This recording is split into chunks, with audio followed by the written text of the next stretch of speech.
Hi friends, ഇത് ഞങ്ങളെ ഈ വർഷത്തെ രണ്ടാമത്തെ യാത്രയാണ്. ഇന്ന് ഞങ്ങൾ പോയത് കാസർഗോഡിന് ഉള്ള അടൂരിലേക്കാണ്. അവിടെ മഹാലിംഗേശ്വര ക്ഷേത്രം എന്ന് പറയും. എല്ലാവരും പറഞ്ഞു മഴ വരാനായില്ലേ, മഴ വന്നാൽ പിന്നെ നമുക്ക് അങ്ങോട്ടും പോകാൻ പറ്റില്ലല്ലോ, അപ്പം അതിനു മുമ്പ് നമുക്കൊരു യാത്ര പോകണ്ടേ. അങ്ങനെയാണ് ഞാൻ അടൂർ തിരഞ്ഞെടുത്തത്. കാണാത്ത ഏതെങ്കിലും സ്ഥലം കാണണമെന്ന് വിചാരിച്ചിട്ട് അടൂർ തിരഞ്ഞെടുത്തു. അങ്ങനെ സുള്ളിയിലുള്ള എൻ്റെ കൂട്ടുകാരി സഹപാഠിയായ ഉമ്മയാണ് അടൂരിലേക്കുള്ള വഴിയൊക്കെ പറഞ്ഞു തന്നത്. അടൂർ മഹാലിംഗേശ്വര ക്ഷേത്രം, അതായത് അർജുനൻ്റെ അഹങ്കാരം തീർക്കാൻ വേണ്ടി പരമശിവൻ കിരാത വേഷത്തിൽ വന്ന് യുദ്ധം ചെയ്ത സ്ഥലം എന്ന് വിശ്വസിക്കപ്പെടുന്നൊരു സ്ഥലമാണ് മഹാലിംഗേശ്വര ക്ഷേത്രം. അമ്മ അത് കഴിഞ്ഞിട്ട് മഹാലിംഗേശ്വര ക്ഷേത്രത്തിൽ തൊഴുതിയതിന് ശേഷം ഞങ്ങളെ അവിടുന്ന് ഒരു തൊഴാൻ വന്ന ഒരാൾ പിന്നെ അവിടുന്ന് വരുന്ന അങ്ങനെ യാത്ര എങ്ങനെയാണ് എന്നെല്ലാം ചോദിച്ച് മനസ്സിലാക്കി. അവരോട് ഞങ്ങൾ ഹനുമാഗിരിയിലേക്കുള്ള വഴി ചോദിച്ചപ്പോൾ അവർ പറഞ്ഞു ഇവിടുന്ന് ഞങ്ങൾ വണ്ടി വേണമെങ്കിൽ വിളിച്ചു തരാമെന്ന് പറഞ്ഞു.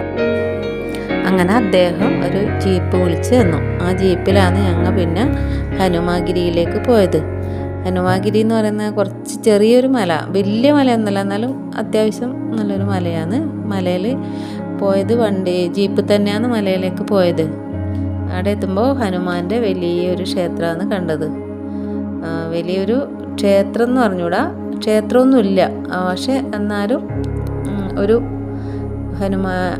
ശ്രീ ഹനുമാൻ്റെ ഒരു പ്രതിഷ്ഠയും അതിന് മുകളിലായിട്ട് വലിയൊരു ശ്രീരാമ പ്രതിഷ്ഠയും ഒക്കെ ഉണ്ട് അവിടെ. അതൊക്കെ കണ്ട് ഞങ്ങൾ അതിൻ്റെ ആ പ്രദേശത്ത് തന്നെ കുറേ എന്തൊക്കെയോ കാണാനുണ്ട്. കരിങ്കല്ലിൽ കൊത്തിയ ഇതും സിമൻറ്റ് കൊണ്ടുണ്ടാക്കിയ കുറേ എന്തൊക്കെയോ ഉണ്ട് കാണാൻ. പിന്നെ വാനരന്മാർ ഇഷ്ടം പോലെ ഉണ്ട് കേട്ടോ. വാനരന്മാർ നല്ല ആൾക്കാർ തന്നെ. ഒരാൾ വിശന്നിട്ട് ചക്കയെല്ലാം പറിച്ച് തിന്നുന്നുണ്ട്. കാണാൻ നല്ല രസമുള്ള രംഗങ്ങളുമായിരുന്നു അവിടെ ഉണ്ടായത്. അത്രക്ക് ഭംഗിയുണ്ട് കാണാൻ മൊത്തം. പിന്നെ നമ്മൾ ഭക്ഷണമെല്ലാം മഹാലിംഗേശ്വര ക്ഷേത്രത്തിൽ നിന്നാണ് കഴിച്ചത്. അവിടെ ഭക്ഷണം ദിവസവും ഭക്ഷണം കൊടുക്കുന്നുണ്ട്, പോകുന്ന ഭക്തജനങ്ങൾക്ക് ഭക്ഷണം കൊടുക്കുന്നുണ്ട്. പിന്നെ കാസർഗോഡ് നിന്ന് 1.5 മണിക്കൂർ യാത്രയുണ്ട് അടൂരേക്ക്. അത്രയും യാത്ര ചെയ്തിട്ടാണ് അടൂർ അമ്പലത്തിലെത്തുന്നത്. അത് പിന്നെ വനപ്രദേശങ്ങളുണ്ട്, താഴ്വരകളുണ്ട്, അങ്ങനെയുള്ള സ്ഥലമാണ് പോകുന്നത്. നല്ല ഭംഗിയുള്ള സ്ഥലങ്ങളാണ് കാണാനെല്ലാം കാസർഗോഡ് കഴിഞ്ഞാൽ. അങ്ങനെ ഞങ്ങൾ പോയി മഹാലിംഗേശ്വര ക്ഷേത്രവും കഴിഞ്ഞ് ഹനുമാഗിരിയും കഴിഞ്ഞ് 4 മണിക്കാണ് തിരിച്ചു വന്നത്. കാസർഗോഡേക്ക് ഞങ്ങൾ ട്രെയിനിലാണ് യാത്ര ചെയ്തത്. ട്രെയിനിൽ യാത്ര ചെയ്തിട്ട് കാസർഗോഡ് ഇറങ്ങി. കാസർഗോഡ് നിന്ന് മല്ലികാർജുന ക്ഷേത്രത്തിൻ്റെ അടുത്ത് എത്തിയിട്ടാകുമ്പോൾ എല്ലാവർക്കും പിന്നെ ആടെ കയറണം എന്നായി. അമ്പലത്തിൽ കയറിയിട്ട് തന്നെ പോകാമെന്ന് പറഞ്ഞിട്ട് അങ്ങനെ മല്ലികാർജുന ക്ഷേത്രത്തിലും കയറി. അതിന് ശേഷമാണ് പോകുന്നത്. അതുകൊണ്ട് അടൂരെത്താൻ വേണ്ടി കുറച്ച് ലേറ്റായി. 12:30 ആയി അവിടെ എത്തുമ്പോൾ, അടൂരെത്തുമ്പോൾ തന്നെ.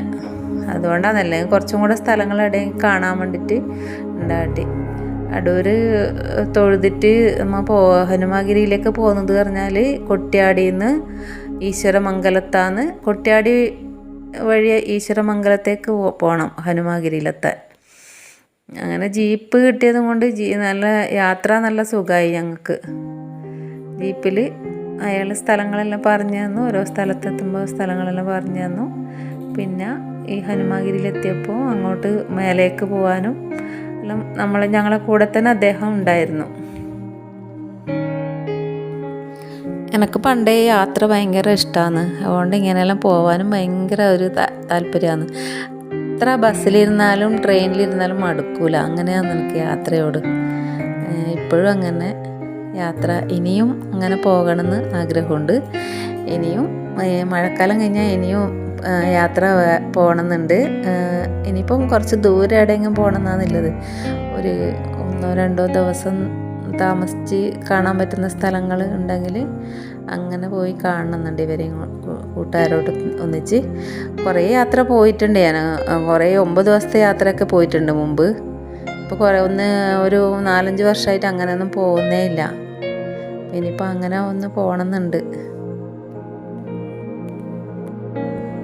ഈ യാത്രയിൽ എൻ്റെ കൂടെ എല്ലാവർക്കും ഒന്നും വരാൻ പറ്റിയില്ല കേട്ടോ. കുറച്ചാളേ വന്നിട്ടു. അന്ന് ലോകനാർക്കാവിൽ പോകുമ്പോൾ വന്നവരും എല്ലാവരും ഒന്നും ഇല്ല. ഇനിയിപ്പം കുറച്ച് മാസം കഴിഞ്ഞിട്ടാകുമ്പോൾ ആദ്യം പോകാമെന്നെല്ലാം പറയുന്നുണ്ട്. അന്നേരത്തെ എല്ലാവരും ഉണ്ടാവുമായിരിക്കും.